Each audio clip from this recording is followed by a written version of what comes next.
Hey, how's it going? Justin Blackstead here with Single Track Rambler. Today we're going to talk about something maybe not as cool to some of you as chainsaws and dirt bikes, but vitally important to all of us to get out there and ride single track trails. And that is your OHV sticker. These stickers are $12. This is going to be a little bit Idaho specific, but a lot of stuff is going to transfer over to every state in the country. So $12 for this sticker. The people that are required to have it are residents and non-residents in Idaho. So if you're coming up from Salt Lake for the weekend, gotta buy a sticker. What does that $12 get us in return? Well, it gets us the state parks and rec programs. So we have the state trail rangers, the state trail cat, and then they have their educational programs. And that's where that initial $12 goes to. And that's a great thing. That's boots in the ground, tools in the dirt, getting work done on our trails. The second thing it does though is that it kind of acts like a vote for some more federal funding. I'm going to talk about that really quick. So there's something called the Recreation Trails Program, and we call it RTP. So RTP is based off of the federal gas tax, and it's a certain small percentage that they say is going into dirt bikes and ATVs and not going into cars in the road. And so they set that aside for trail maintenance and recreation activities. So RTP is split up 50% across all states off the top. The additional 50% is split up amongst the states based on their estimated OHV use. And that's where the sticker comes in, because this is one of the metrics they're using in their equation to come up with how to split up that second 50%.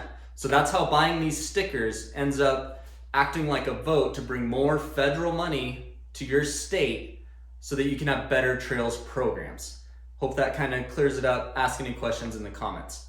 So once that 50% gets here, it goes from federal highways to the state of Idaho, and then other crews such as mine can apply for that funding.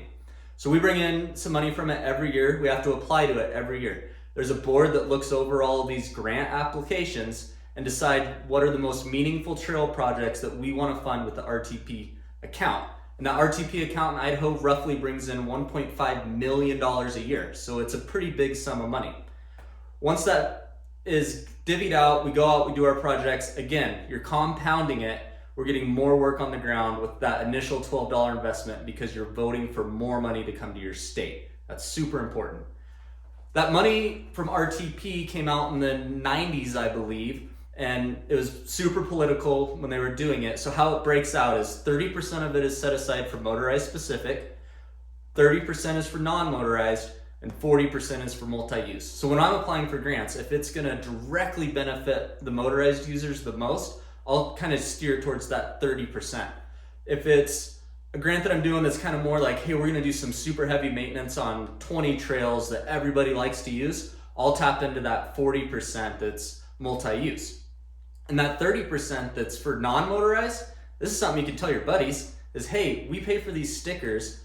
Our dirt bikers went out and got this RTP thing started in the first place, and you guys are directly benefiting from our sticker purchase because we're bringing more money to the state for even wilderness trails.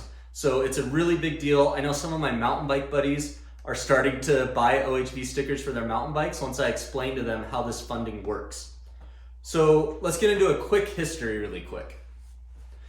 So RTP is based off of the Idaho Off-Road Motor Vehicle Fund. So that came around in 1973, and it's based off of the state gas tax. And it's still bringing in $500,000 a year to the state of Idaho. So between RTP and ORMV, we're sitting on about $2 million a year that we're putting out there through personnel and equipment to get work done on the trails.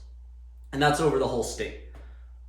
So some really good dudes started this. So when ORMV came around, they were like, hey, we should take this and make it national since we're also paying a national gas tax. And some guys that really need a shout out are Clark Collins, Chuck Wells, and Carl Adamenzak. Sorry, Carl, if I butchered that, you know I love you.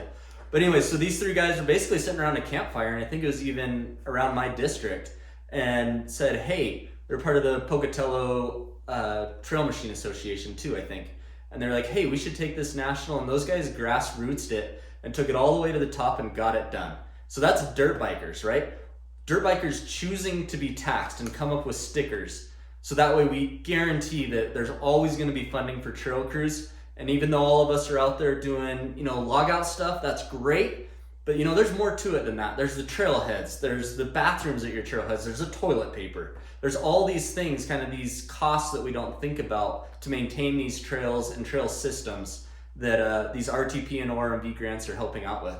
So anyways, I just want to take a minute to share that with you, see what you guys think. Comment below.